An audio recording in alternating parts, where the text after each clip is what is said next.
All right, I'm here to present my leadership topic. My individual that I consider one of the premier leaders in law enforcement and corrections specifically. I apologize for the rudimentary video that we have, but I'll be honest, I don't have the editing skills nor the software to video it any other way. One of my absolute favorite quotes about leadership is that it's from Dr. Randy Garner. He says that great leaders are not effective because of the position they hold, but because they are trusted and respected by others. When we look at that, when we look at even some of the people that we looked at during this class, it was leadership by respect. It wasn't necessarily specifically because of a position. It wasn't necessarily specifically because of a rank or anything like that. It is what you did in that position. So when I think about that, I think about Susan McCampbell. Susan McCampbell has been in law enforcement since 1971. I met her back in 2017. She's got a Bachelor of Arts in Political Science. She's got a master's degree in City and Regional Planning. She's a certified jail manager from the American Jail Association. She's also qualified to both test and teach on Myers-Briggs personality tests. She is, again, as I said, she's been in law enforcement since 1971. She's been a research assistant. She's been a director. She's been a commissioner of the Police Executive Research Forum. She's been an assistant sheriff. She's ran correctional agencies. She has both been a chief deputy, and she's also been an acting sheriff for Broward County in Florida when the sheriff passed away. She's also been a court monitor both in state and federal courts for different agencies throughout the country, both state and federal. I met Susan again in 2017 when I attended the National Jail Leadership Command Academy in Sam Houston State University in Texas. She's got a great desire to lead others. She has made major steps through her background and different things of that nature. In 1999, she actually founded the Center for Innovative Public Policies. She created this to assist criminal justice agencies, law enforcement, corrections, in regards to leadership development, in regards to succession planning, training, policy. She's been willing to help in many different ways. She has published many different articles for the American Jail Association and other avenues. She's received awards from American Jail Association, and she's also been that faculty member with the National Jail Leadership Command Academy. One of her biggest focuses during the National Jail Leadership Command Academy was the fact that we as individuals were the most important leaders in our agencies. It wasn't all about, again, the rank you had, the position you had, the assignment you had, regardless of whether you've been there for a year or 12 years.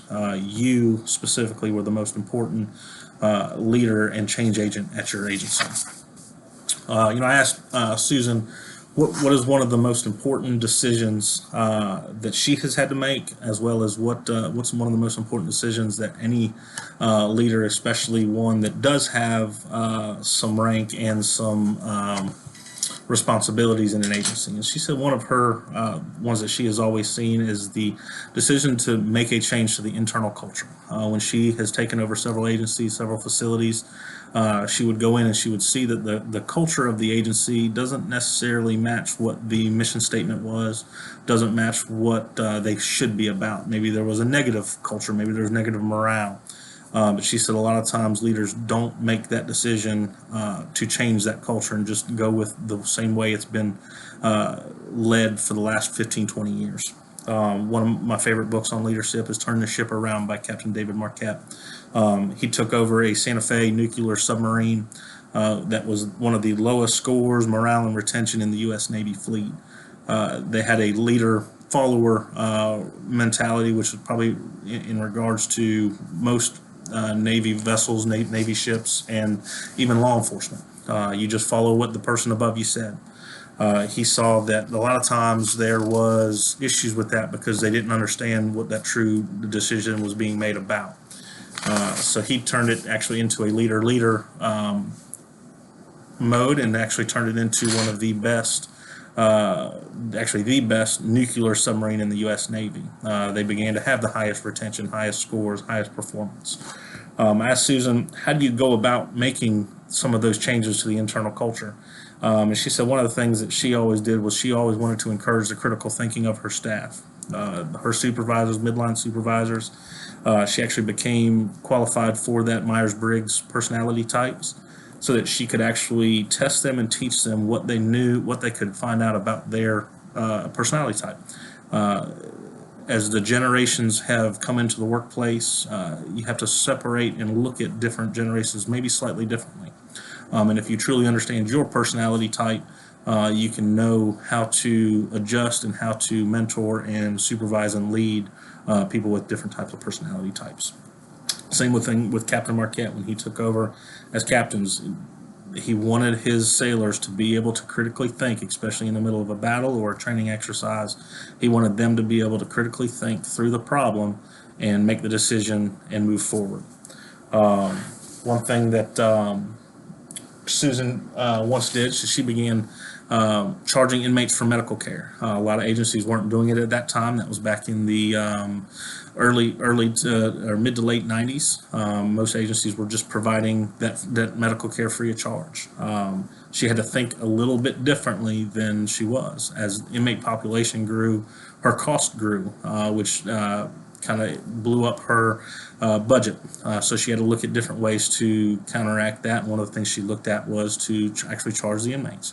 She was charging them a very nominal small fee of $5, which is what most agencies currently do still to this day.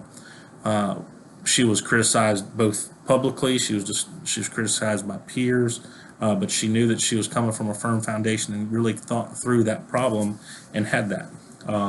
Even Ernest Shackleton, in Shackleton's way, wanted feedback and thoughts from his staff. He wanted them to think for themselves and kind of decide, what do we need to do when this happens, when the boat's stuck in ice, if they start running out of rations, what else can they do?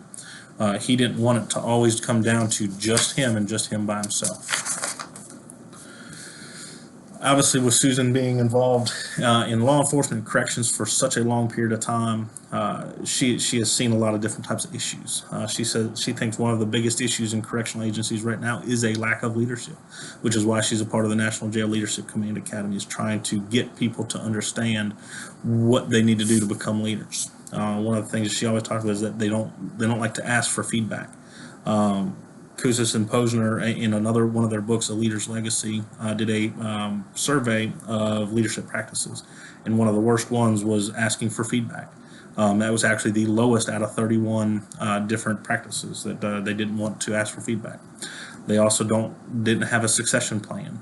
They just figured that, I don't know if they figured they'd never retire, but they didn't want to plan who was going to take over for them. One of the things, and even Ernest Shackleton, in regards to creating his crew, said that his most important hire was the second in command. That they needed to be loyal, they needed to be complementary to the leader, but they didn't need to be a yes man. And Susan even says a lot of times people in the highest position just want to surround themselves with people that agree with them, not necessarily that want to critical think, but and kind of challenge them in things. But that's one of the things that a true leader needs, is somebody that will actually challenge their decision because they have been able to critically think through it as well. And one of the final ones that Susan thinks that is an issue is that leaders typically don't have transparency. They don't look at all the facts. They don't place the blame where it needs to be. A lot of times it's a knee-jerk reaction. I think everyone has heard the old adage that great leaders will pass the praise for a job well done, but take the blame themselves when things don't go well. And I think that's, sometimes it's human nature in regards to not wanting to take that blame. One of the things I asked Susan was, what's the best way to change the internal culture, change what we're doing and affect a agency for the best? And one thing she said is you have to enlist others. It can't be you by yourself. Even though you are the most important change agent, you need others around you, especially if you are near the top of the agency.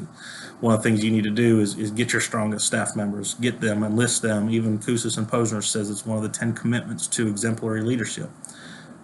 Enlist them, get them behind the change, have them be a part of it. One of my very favorite movies is Facing the Giants, and I'm going to share this as I finish up here this presentation. And this movie clip, it kind of summarizes everything that Susan McCampbell is about. in enlisting others.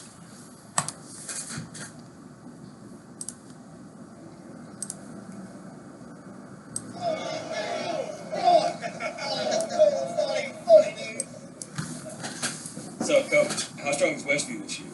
How strong we are. You already written Friday night down as a loss, bro? Well, not if I know we can beat them. Come here, Brock. You too, Jeremy. What, am I in trouble now? Not yet. I want to see you do the death crawl again, except I want to see your absolute best. What, you want me to go to the 30? I think you go to 50. 50.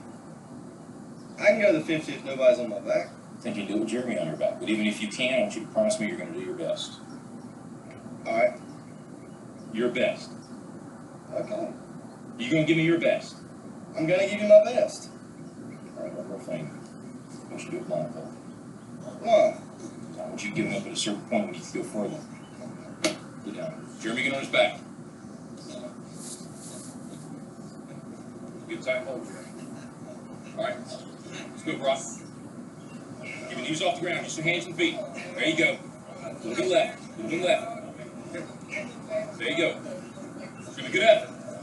That way, Brock. Keep coming.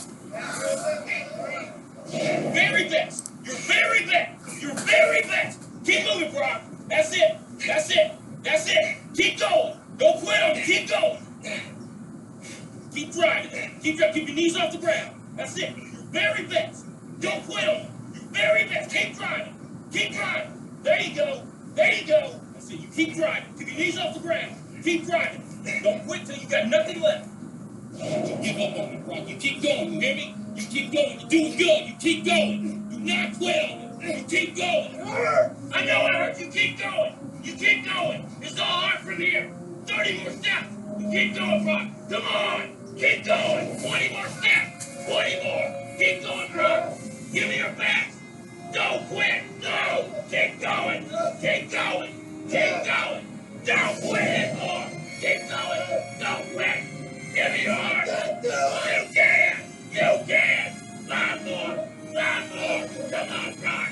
Come on. Don't quit. Don't quit. Come on, Brock. 2 more. 1 more.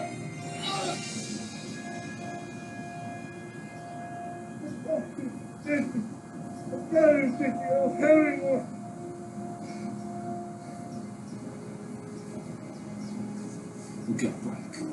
You're in the end zone.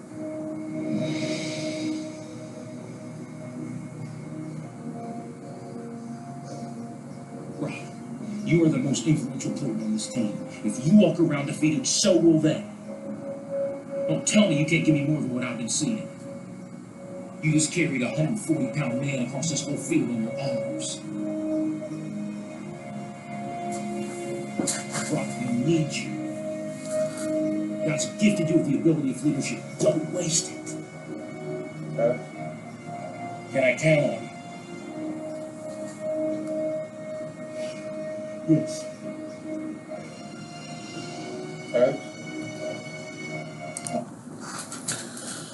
So this movie clip summarizes both Susan McCampbell, Ernest Shackleton, what Kouzes and Posner talk about in regards to the leadership challenge, the leader's legacy, as well as everything that we talked about in this class. That we, again, as a summary, we are the most important leaders and change agents in our agencies. We have to be like the coach in that video. We have to be like Susan McCampbell, who created the Center for Innovative Policies.